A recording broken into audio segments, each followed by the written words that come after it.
मसीह की प्रिय परिवार, मैं प्रभु यीशु मसीह का दास आज की प्रार्थना सभा में आपका स्वागत करता हूं। आज पवित्र आत्मा ने मुझे बताया कि आपको एक बहुत बड़ी बात मैं बताऊं। आप मेरे साथ पढ़िए भजन संहिता 2 और उसका 8 वचन। लिखा है, धन्य हैं वे जो प्रभु की शरण लेते हैं। हालेलुया। वचन बताता है, धन्य हैं वे जो यीशु मसीह की शरण लेते हैं।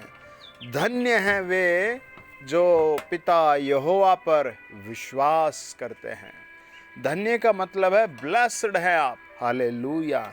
अगर आप अभी भी अपने मन में किसी डाउट, किसी कंफ्यूजन, किसी बीमारी में है, तो आप समझिए आप अकेले बीमार नहीं हैं। आप समझिए आप अकेले परेशान नहीं हैं। मैं एक मित्र को जानता हूँ, वो एक फाइनेंस कंपनी में काम करता था और उसको न जाने कैसे करके पुलिस पकड़ कर ले गई और शायद उस पर एक बहुत बड़ा धोखाधड़ी का केस लगा था और सबको लगा कि ये हल्का सा तूफान है, ये एक छोटी सी समस्या है। सबको लगा ये तो 1-2 दिन की परेशानी है, लेकिन धीरे धीरे पूरा परिवार परेशान हुआ। 1, 2, 3 परिवार के सारे मेंबर बहुत सारे दुखों में चले गए। एक परिवार था, वो बहुत आनंदित था, अपने घर बना रहे थे। अचानक हाईवे पर किसी ने गोली मारकर किसी की जान ले ली। कुछ मिनट बाद पुलिस आई और उस जवान को पकड़ कर ले गई और उसके पुलिस पकड़े जाने से उस पर ये जुर्म साबित हो गया।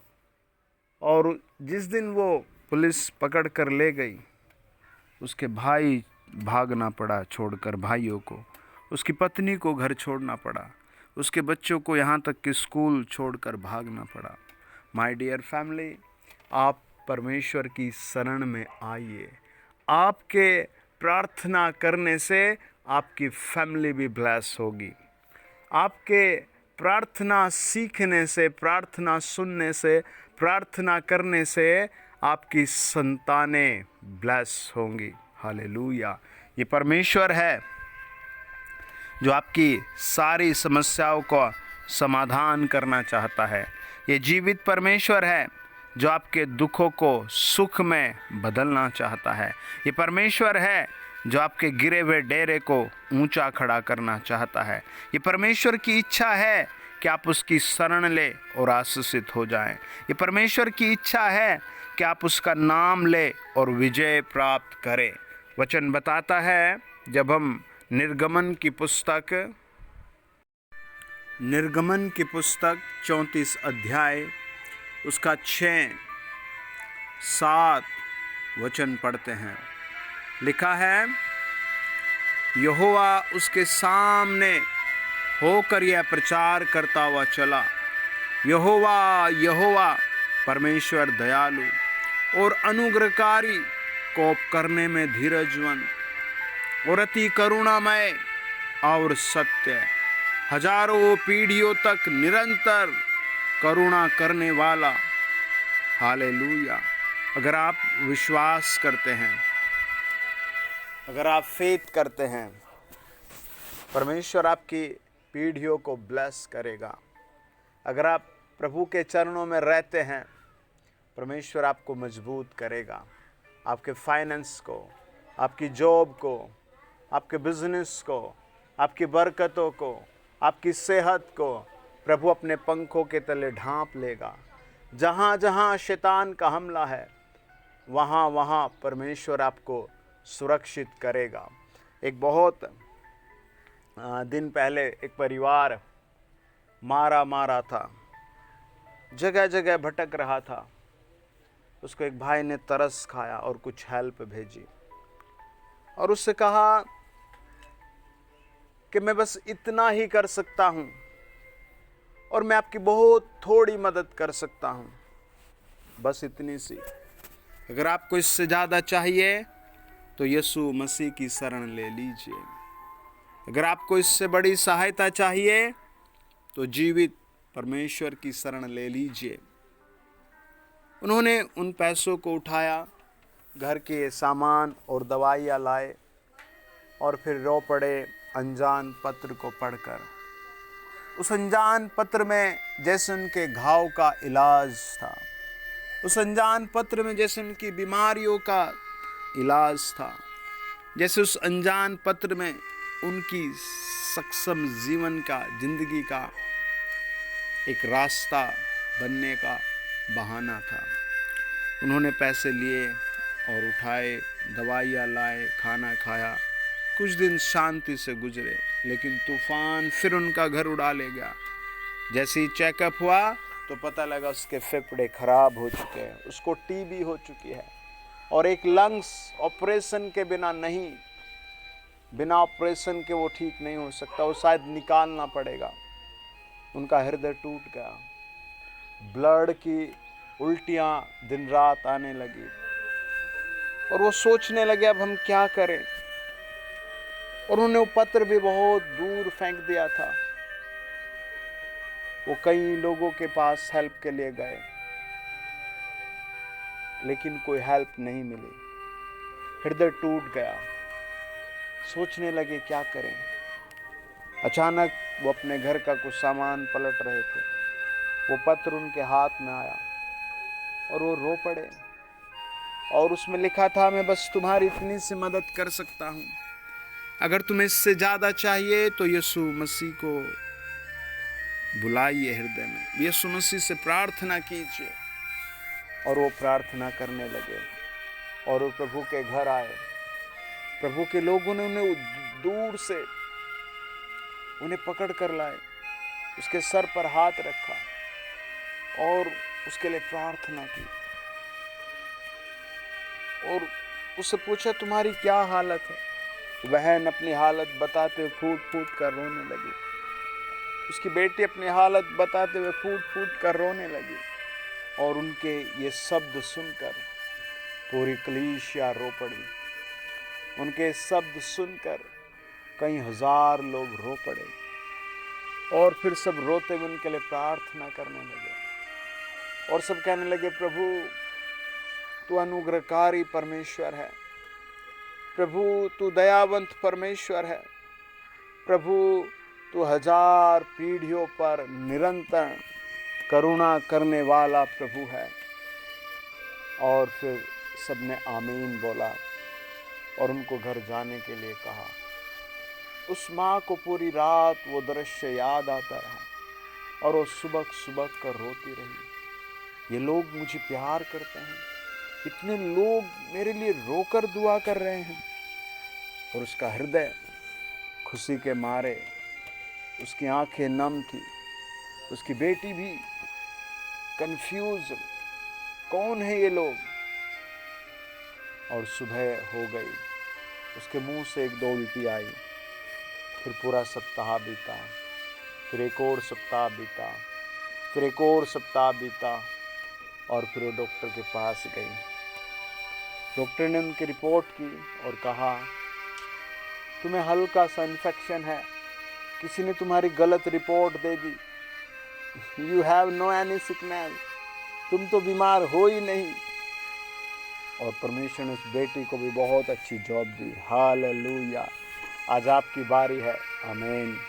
आप मुझे इंडिया में, इंडिया के 28 स्टेट में, जहाँ कहीं भी सुन रहे हैं, वर्ल्ड में, अमेरिका में, ऑस्ट्रेलिया में, दुबई में, वहीं प्रभु यीशु की आशीष आप पर आएगी। आपके घर में, कमरे में, आपके ऑफिस में, वहीं आशीष आएगी। आपकी सिकनेस, आपकी बीमारी, आपकी टेंशन, गरीबी, सब यीशु के नाम से चली जाएगी। जीवित प्रभु यीशु मसीह आपको टू मच अद्भुत ब्लेस करेगा। हालेलुया। बाइबल बताती है, हम निर्गमन 8 अध्याय और उसका 1 से लेकर 7 वचन पढ़ते हैं। तब यहोवा ने फिर मूसा से कहा, फिरौन के पास जाकर कहे, यहोवा तुझसे इस प्रकार कहता है, मेरी प्रजा कि लोगों को जाने दे जिससे वे मेरी उपासना करें। परंतु यदि उन्हें जाने न देगा तो सुन, मैं मेंढक भेजकर तेरे सारे देश को हानि पहुंचाऊंगा। वचन बताता है एक आदमी मूर्खता कर रहा है और सजा उसका पूरा देश भुगतेगा।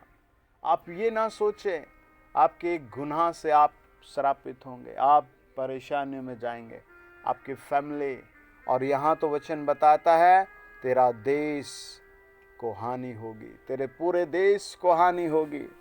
और नील नदी मेंढकों से भर जाएगी और वे तेरे भवन में और तेरे बिछौनों पर और तेरे कर्मचारियों के घरों में और तेरी प्रजा पर वरन तेरे तंदूरों और कटौतियों में भी चढ़ जाएंगे। और तुझ पर और तेरी प्रजा और तेरे कर्मचारियों सभी पर मेंढक चढ़ाएंगे। अब अंडरस्टूड, प्रभु के वचन को समझ गए या समझेंगे। वचन बताता है फिरौन उनको रोक रहा है, समस्या उसके कर्मचारी झेलेंगे। समस्या कौन खड़ा कर रहा है? फिरौन। सजा कौन भुगतेंगे? उसके पूरा देश। हालेलुया।